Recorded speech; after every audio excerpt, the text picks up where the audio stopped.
Hello class 11, this is your chemistry class and we are discussing the worksheet from states of matter. So let's continue the class. So already discussed 8 questions from your worksheet. Next question number 9. So draw the Avogadro's curves for carbon dioxide and hydrogen at room temperature, say 25 degrees Celsius. So Avogadro's curve means it's Z versus P curve, right? The Avogadro's curve is PV versus P curve. PV versus P curve is Avogadro's curve. Question number 9. PV versus P curve. It's the Avogadro's curve. Avogadro's curve. Okay. So for Avogadro's curve, for carbon dioxide gas, you know, for carbon dioxide gas, initially the curve, the PV factor decreases at first and after that it increases, okay. And for hydrogen it is always positive direction, okay, like this. So this curve is for carbon dioxide and this curve is for hydrogen, okay. So PV versus P curve for carbon dioxide is passes through a minima and after that it goes on increasing, and for hydrogen it is always increasing, it is a straight line increasing. So why this difference? Because hydrogen is difficult to liquefy. For hydrogen there is intermolecular force of very poor intermolecular force of attraction, so hydrogen is difficult to liquefy. That's why the nature of the curve is always in positive direction. And for carbon dioxide we know that carbon dioxide is easy to liquefy. That means there is a strong intermolecular force of attraction. So the nature of the curve is something different. So at low pressure region, you check this region where you are getting the minima.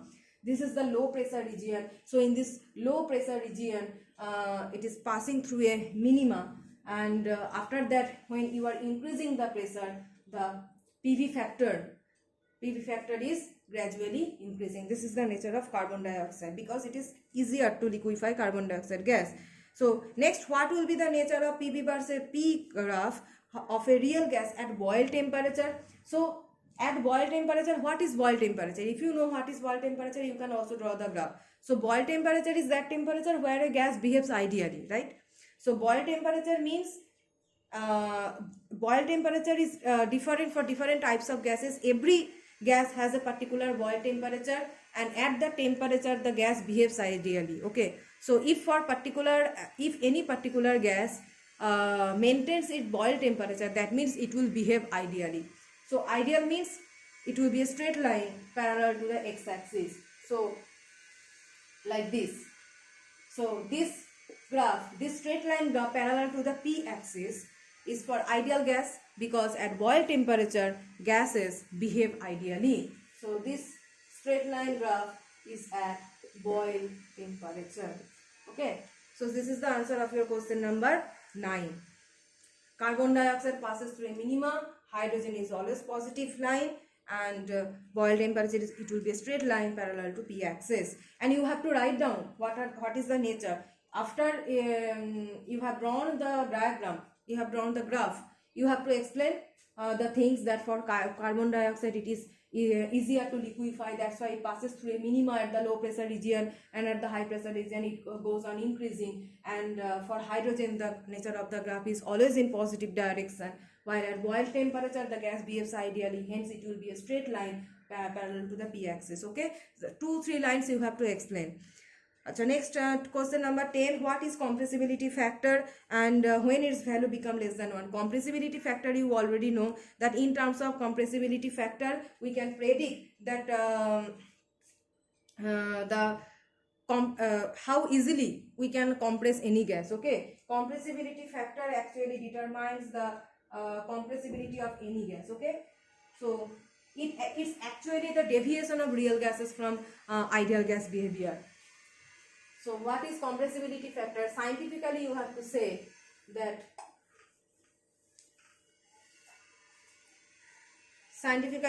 what is compressibility factor.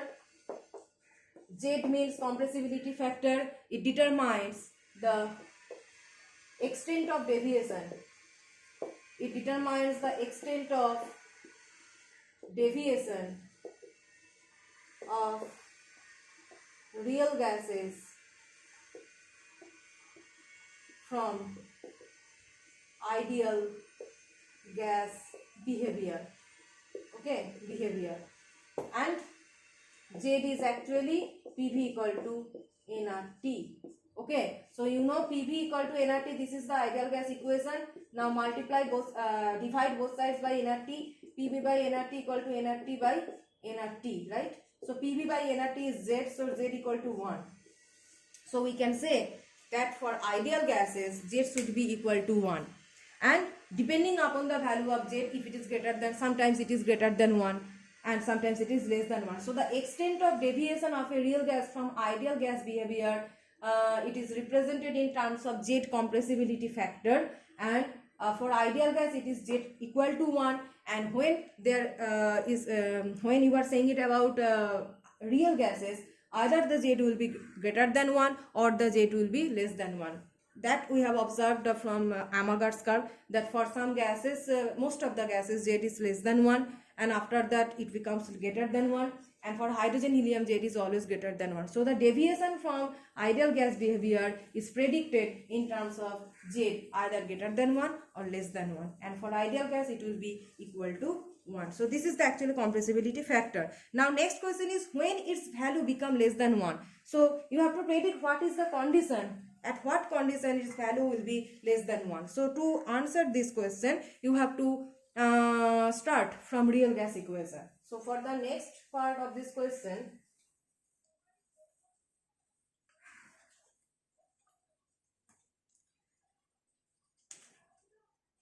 P plus n square A by V square into V minus NB equal to nRT. This is the real gas equation, and starting from real gas equation you have to predict the conditions for maintaining the value of Z less than 1. Okay, maintaining the value of Z less than 1.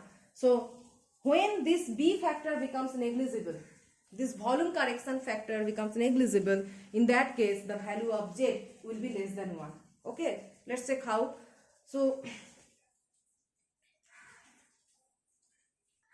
suppose the pressure is very low, at very low pressure.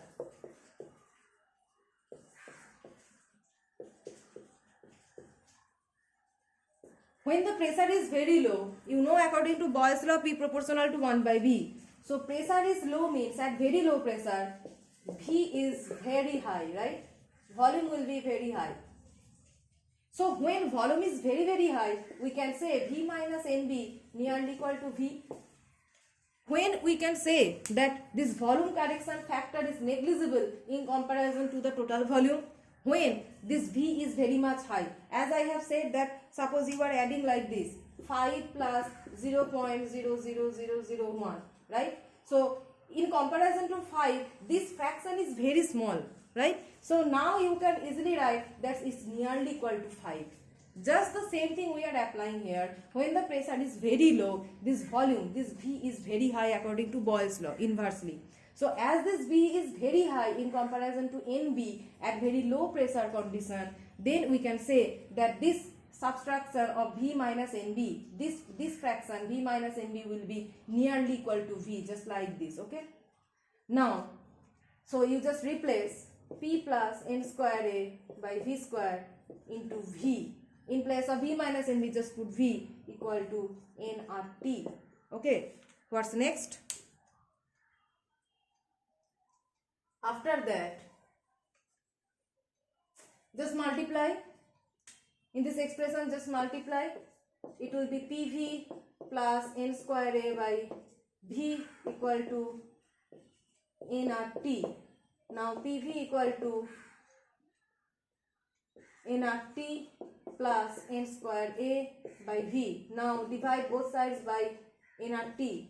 PV by nRT is equal to nRT by nRT plus n square A into V into nRT. And finally we are getting here that this is Z compressibility factor, it's 1. Sorry, this will be minus. If this is plus, so here it will be minus. Now okay. So now we are getting 1 minus it's N, okay, Na by V at T, okay, Na by V at T.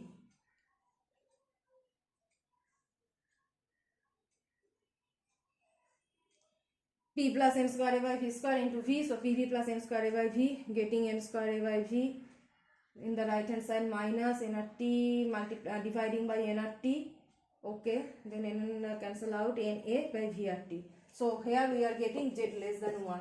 So some fraction is subtracted from 1, this fraction is subtracted from 1, so z will be less than 1. So this is the condition. So you will say, what will be your answer?